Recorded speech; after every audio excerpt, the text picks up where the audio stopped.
parents that didn't want you to look of the, element. They wanted you to look, that GQ style look.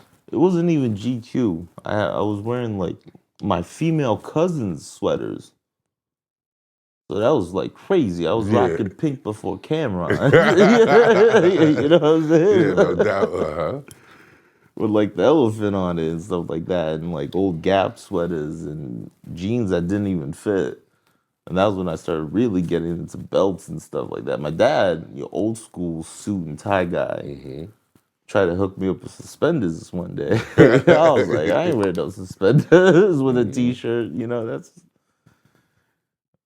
And that's when I started. So hip hop really influenced me. And growing up, I didn't have cable. We only had like Fox, NBC, like the normal channel, because cable didn't run through that old house, so we couldn't install it. So I'd have to like walk or bike like 15 minutes down the street to my friend's house where he had cable and MTV and all that. And I was like, yo, that's fly. Yo, I need to get me some Sean John, some Fat Farms, some stuff like that. Yeah. And that was like back in the days, like Ross and TJ Maxx, they would have sales sometimes. And I remember like trying to, and Polo was a huge thing too back in the day. Still is. Yeah, the low lifestyle, yeah. And in school, I was influenced by like my African American friends. My brothers, shout out to them. One of my good friends, Jalil Ross. I think he's like the only one that's made it. Like most of the people I went to school with, passed away or had, Terrible. Yeah. Back in the day, it was like Jersey didn't have that kind of gang thing.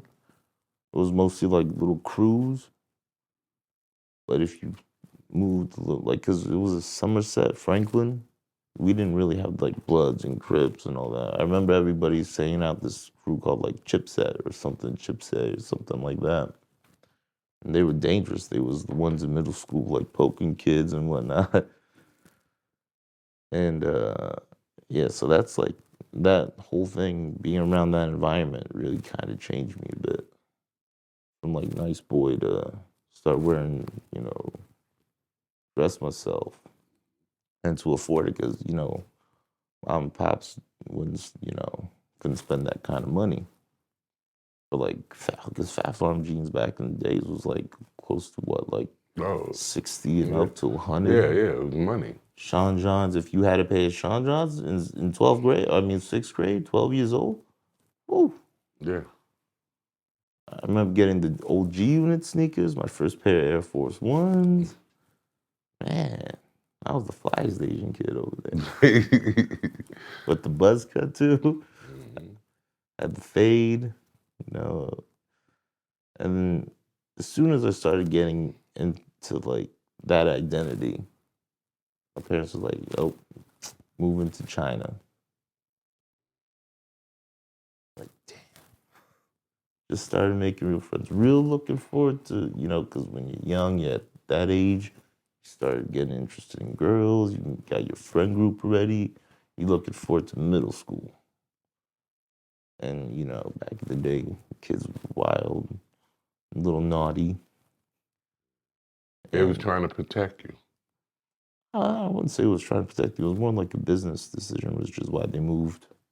My dad used to be part of construction. So like, the marble floors and the slabs and all that they use for tabletops. Or for like, absolutely. Yeah. My dad did that kind of business. Oh, okay. And like statues, marble, granite statues, all that. And yeah, we was doing good. That was like right before the real estate bubble crash when we left. Oh, so your whole family left? Yeah, well, my half-brother, Sean, he stayed. We came back. Grandma was still there. Grandma, grandpa. Oh no, my grandpa passed away already. Grandma was still there. She was living with my uncle in Pennsylvania. So, yeah, I moved to China. that identity over there. Doesn't work. Totally different culture. Didn't speak Chinese at the time because it's different when you speak it in the house, but then when you're really in that society, you have like an accent. You don't really know like. It comes off different. Yeah, you know what I mean. Like you could be born in a Jamaican household, but when you born in America and you go to Jamaica and you speak patois or that, Jamaican language kind of thing, you don't know really what they're saying. Mm-hmm. You're not entwined. You're not really engulfed in that culture yet. That was me. So again, I felt like a foreigner. Already in America, I felt like a foreigner. So going to China. How was that experience? So it's kind of like resetting myself. Like at first, I hated it. Acted out. I was like, I really miss my friends. That was still when AOL and MSN Messenger was still kicking. I would, chat with them on there. MySpace was popping at the time. Yeah, of course. I remember MySpace. MySpace was popping. So yeah, kept in touch with them for a couple years. And then, naturally you lose contact. Yeah, of course. The relationship isn't there. Mm. So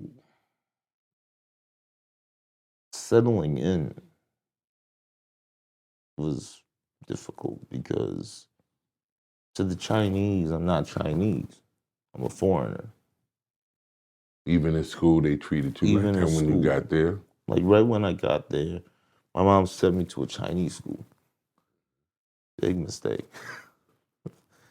Because you know how the way that their curriculum is compared to the American curriculum. Sure, much more. So let's not even consider language or culture shock or whatever. Just the curriculum messed me up, so I got held back. Repeated 6th grade. I was ready to go to middle school, man. Come on. Yeah. Mm-hmm. So repeated 6th grade, got to get my Chinese up. Studying that Chinese. Those characters. And yeah, busted my ass for like 2 years. So at the time, I'm like 14. And kind of started getting integrated into society. They couldn't really say crap about me anymore because I talk like them, my accent's like them. Mm-hmm. And yeah. And for them, it was like seeing like a clown joke kind of because they never really, like back in 2004, I believe. What was it, 2000? Yeah, 2004. China didn't have a lot of foreigners at the time. Well, yeah. So I can imagine you was even more of an outsider coming from America. They probably saw you like, Yeah. And like me dressing the way I dress, it looked kind of weird to them. Like, why is this dude pants so saggy? And why is he wearing like jerseys and like, Were they familiar with hip hop?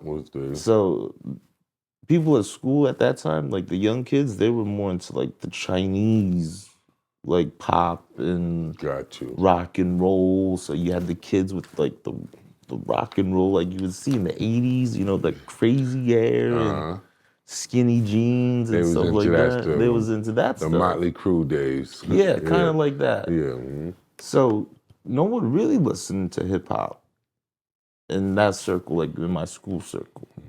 You didn't put them on? What do you mean? I tried to, but they can't understand anything. They don't know what they don't know what they're talking about. Yeah. They never experienced all that. You put him on the DMX, he's like, why is he shouting? Wow. It's like, I was listening to their music. I'm like, why is he shouting?